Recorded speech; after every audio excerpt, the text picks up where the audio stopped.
Jadi 13 tahun Nabi dan para sahabat belajar la ilaha illallah, baru setelah 13 tahun di Madinah muncul ayat-ayat syariat. Syariat umroh, syariat haji, syariat puasa, syariat tilawah, syariat hijab. Sehingga ketika ayat hijab turun, perempuan-perempuan yang sudah belajar la ilaha illallah selama beberapa tahun tidak lagi sulit untuk menerapkannya. Begitu ayat hijab turun dibacakan oleh Nabi di dalam masjid, semua sahabat-sahabat mendengar itu dengan sangat perhatian. Lalu mereka semuanya pamitan, ya Rasulullah kami ingin pulang.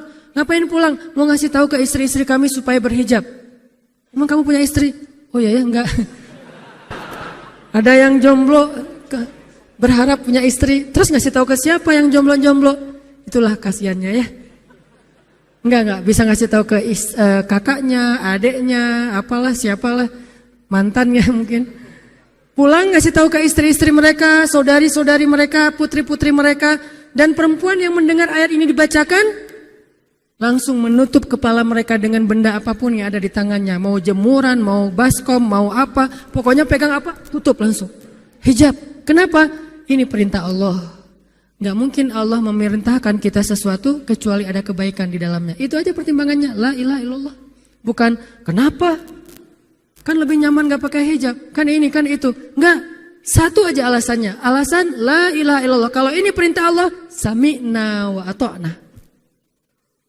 Itu dampak dari la ilaha illallah. Dikasih perintah sesulit apapun, termasuk Zainab dengan Zaid bin Harisah. Pernah kan baca kisah Zainab di surat Al-Ahzab? Mungkin kapan-kapan kita bahas itu. Efek dari la ilaha illallah. Tiba-tiba Nabi datang kepada Zainab. Sebetulnya Zainab ini ada hati kepada Nabi Muhammad. Siapa sih yang gak punya hati untuk Rasulullah ya? Semua cewek juga pasti mengidam-idamkan pengen jadi istri Nabi. Karena otomatis istri Nabi itu adalah dijamin surga. Siapa yang gak pengen jadi istri Nabi? Di surga nanti punya rumah, satu rumah dengan Nabi. Kan keren banget. Kita bisa jadi tetangga Nabi aja di surga udah keren banget. Apalagi serumah dengan Nabi. Semua cewek juga pengen jadi istri Nabi, termasuk Zainab. Dan itu hal yang wajar. Pas Nabi datang ke rumah Zainab, Zainab udah kegeeran. Nabi bilang kepada keluarga Zainab, saya ingin melamar Zainab. Zainab udah bahagia. Untuk Zaid, untuk Zaid, bukan untuk Rasulullah. Zaid? Siapa Zaid? Anak angkatnya Nabi Muhammad SAW, bekas budak. Mirip-mirip dengan Julaibib. Julaibib itu edisi Madinah, Zaid itu edisi Mekah. Ada dua cowok jomblo yang sama-sama pernah diuji dengan masalah jodoh. Zaid edisi Makkiyah, Julaibib edisi Madaniyah. Dua-duanya jomblo. Dua-duanya orang biasa, gak punya daya tarik. Followersnya gak ada, 0. Bukan selebgram sama sekali. Kata Rasulullah, aku melamar Zainab untuk putraku Zaid bin Harithah, anak angkatnya Nabi. Zainab menjawab apa? Ya Rasulullah, saya gak cinta sama Zaid. Jawaban yang sangat wajar kan? Dan jawaban yang paling sering kita dengar sekarang kan? Maaf ya, aku gak ada perasaan, kita jadi adik kakak aja. Itu kan standar ya? Standar banget lah kayak gitu-gitu. Maaf ya, kita jadi temenan aja. Maaf ya, aku gak ada perasaan apa-apa selama ini. Maaf ya, dan segala macam. Dengan bahasa-bahasa halus tapi nolak intinya. Kenapa gak bilang aja, udah gak usah kesini lagi. Kan jelas ya. Ini dengan bahasa, ya Rasulullah, aku tidak cinta kepada Zaid. Karena cinta juga pertimbangan yang penting. Dan Nabi juga tidak mengizinkan kita menikahkan putri kita dengan seseorang yang putri kita tidak berkenan dengannya. Tetap harus ditanya, ya Rasulullah, saya tidak cinta dengan Zaid. Turun ayat. Katakan kepada orang-orang yang beriman, laki-laki dan perempuan, kalau Allah sudah memerintahkan sesuatu, tidak ada kalimat yang keluar dari lisan mereka kecuali sami'na wa ata'na. Nabi bacakan ayat ini kepada Zainab. Zainab mendengar, ya Rasulullah, Allah yang menyuruh ini. Ya kata Rasulullah, sami'na wa ata'na. Kebayang gak tuh? Efek dari apa? La ilaha illallah. Jadi la ilaha illallah itu bukan cuma kalimat zikir, bukan cuma kalimat doktrin ideologi, bukan cuma masalah teologi secara teoritis, bukan. Ini dampaknya kepada akhlak, dampaknya kepada ibadah, dampaknya kepada banyak pilihan hidup dari la ilaha illallah. Orang kalau nggak baik la ilaha illallah pasti susah memilih pilihan-pilihan dalam hidupnya. Kalau tidak baik la ilaha illallah pasti susah untuk berperangai, sabar, memaafkan. Itu semuanya ada hubungannya dengan la ilaha illallah. Sama kayak Abu Bakar, ketika dia sakit hati kepada orang yang memfitnah anaknya, dia cari tahu siapa orang yang pertama menyebar hoax tentang Aisyah.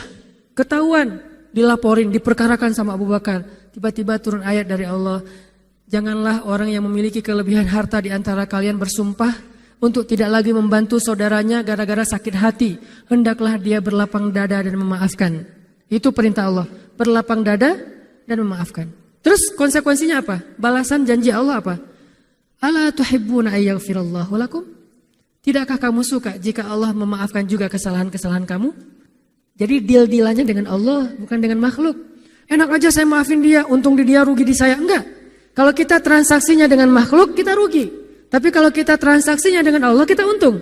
Libatkan Allah dalam urusan kita. Dan ini gak mungkin kita lakukan kalau gak baik. La ilaha illallahnya. Allah nawarin kepada Abu Bakar. Ala tuhibbuna ayyaghfirallahu lakum? Tadinya Abu Bakar kesel banget sama tuh cowok. Terus turun ayat ini. Wal ya'fu wal yasfahu. Hendaklah dia memaafkan dan berlapang dada. Abu Bakar berat. Tiba-tiba Allah katakan, ala tuhibbuna ayyaghfirallahu lakum? Bala ya Rob. Kata Abu Bakar, tentu ya Allah kalau gitu saya akan maafkan. Demi supaya Allah memaafkan kesalahan saya. La ilaha illallah. Zainab, sami'na wa ata'na. Ya udah saya terima Zaid ya Rasulullah. Alhamdulillah. Datang Nabi ke Zaid. Zaid, mau gak nikah sama Zainab? Sebetulnya mau banget, tapi gak pede. Zaid takut Zainab nanti jadi terpaksa menikah dengan Zaid, jadi gak nyaman. Zaid juga gak mau menyulitkan Zainab. Ya Rasulullah, saya gak pantas untuk Zainab. Kata Zaid, dibacakan lagi ayat ini. Ya Zaid, ini perintah Allah. Oh gitu ya Rasulullah. Sami'na wa ata'na. Buat Zaid sih gampang lah ya. Udah ada legalisasi ini dari Allah. Kalau gitu, ini bukan saya ya Rasulullah yang mau ya. Allah kan yang nyuruh. Ya saya emang gak mau maksa gitu ya. Tapi kalau Allah yang nyuruh, ya udah apalagi saya gak punya pilihan dong gitu. Padahal Zainab siapa sih yang gak mau cowok sama Zainab? Nikahlah Zainab dengan Zaid. Dan yang menjadi semacam khutbah nikahnya adalah Rasulullah SAW. Kebayang gak Zainab tuh punya hati ke Rasul, tapi Rasul yang mengkhutbahi nikah Zainab dengan orang yang Zainab gak cintai. Kebayang gak perasaan Zainab tuh? Ketika akad nikah, Nabi jadi saksi. Saya terima kata Zaid nikahnya Zainab binti Jahsy dan segala macam. Zainab kebayang gak ada Nabi di situ? Lalu setelah selesai akad nikah ditanya kepada Nabi, sah ya Rasulullah? Sah. Dan Nabi juga gak mau mempersulit. Gak sah. Kenapa? Harusnya sama saya. Enggak.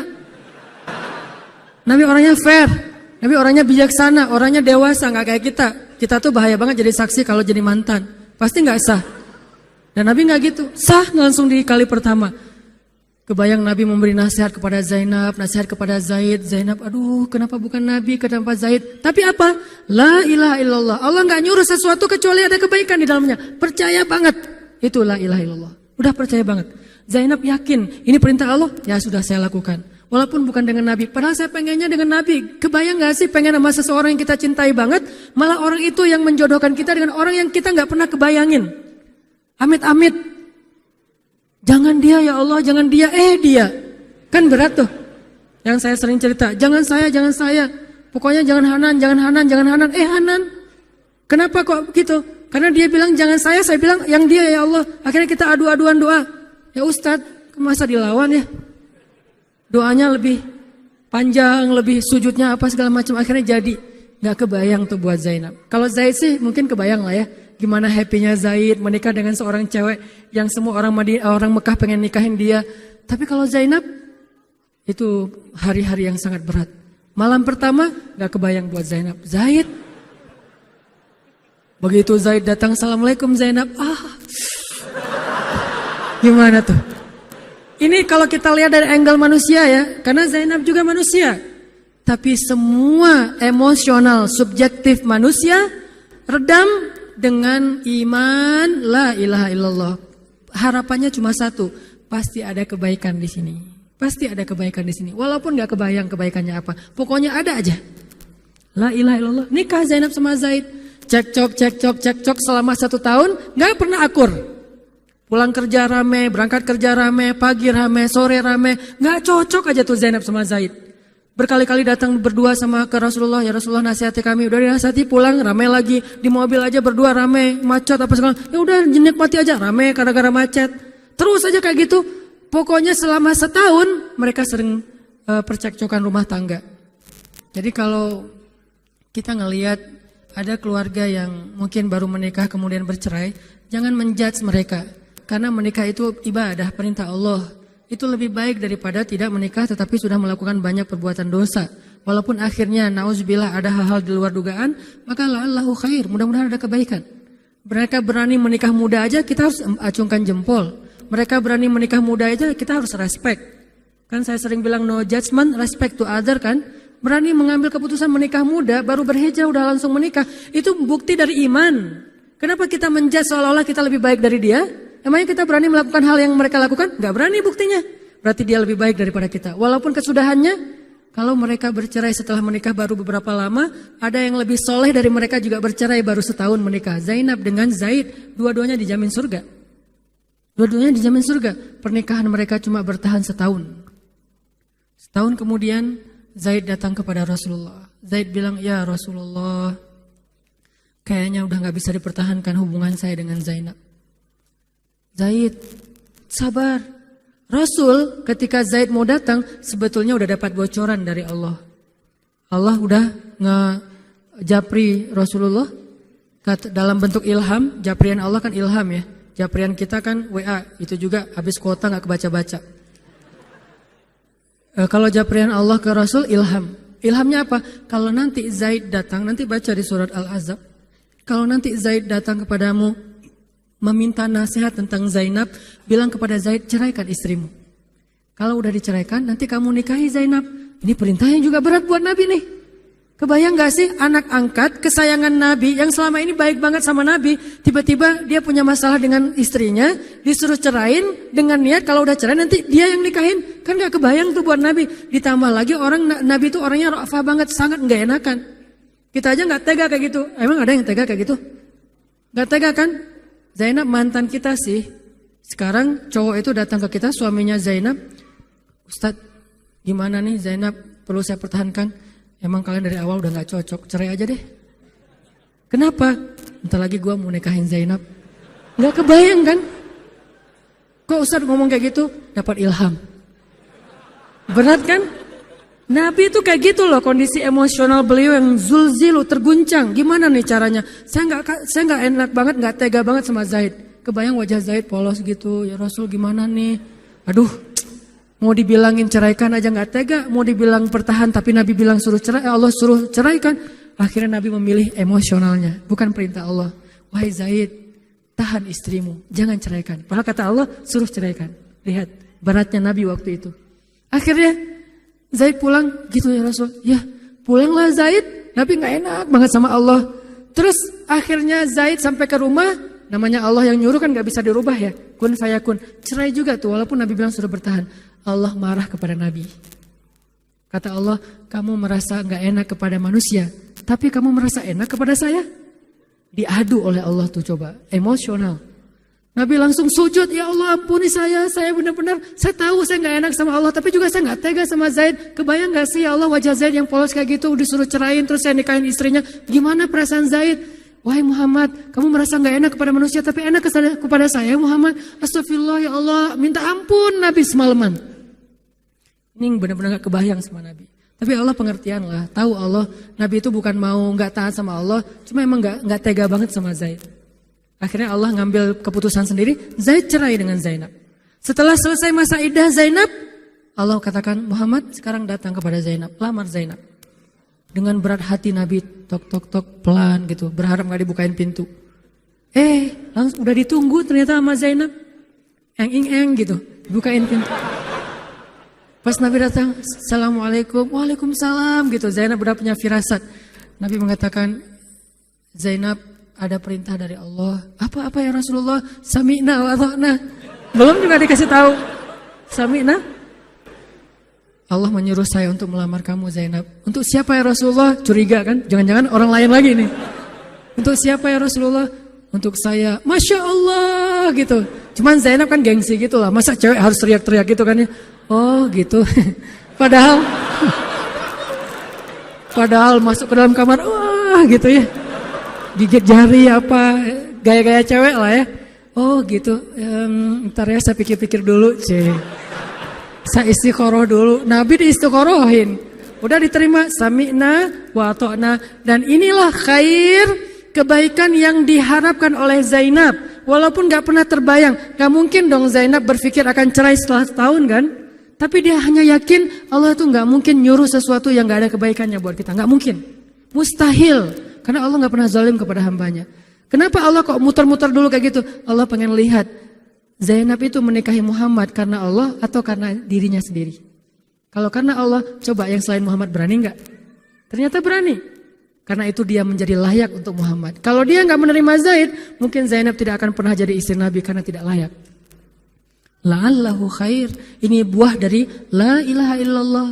Begitu juga yang masih culun-culun, yang mungkin badannya belum kebentuk, yang jerawatan misalnya kayak gitu, tiba-tiba memimpin pasukan militer yang jumlahnya ribuan, yang barisan pertamanya kibarus sahabah, sahabat-sahabat senior, as-sabiqun al-awwalun minal muhajirin wal ansor. Termasuk siapa di dalamnya? Abu Bakar dan Umar. Kebayang gak tuh? Memimpin pasukan yang di belakangnya itu Abu Bakar dan Umar. Maju! Abu Bakar dan Umar. Ya, maju. Usama. Kebayang Usama yang nyuruh. Abu Bakar. Segaya. Umar maju. Zaid, anaknya Zaid. Tapi tidak ada yang bisa membantah. Kenapa? Itu wasiat Nabi sebelum wafat. Aku perintahkan kalian untuk dipimpin oleh Usamah bin Zaid. Karena dia adalah anak muda yang luar biasa. Itu hadiah Allah untuk Zaid. Karena dulu mau menikahi Zainab walaupun hatinya sebetulnya tidak mau. La'allahu khair, la ilaha illallah. Masing-masing dikasih kebaikan dengan cara-cara yang berbeda.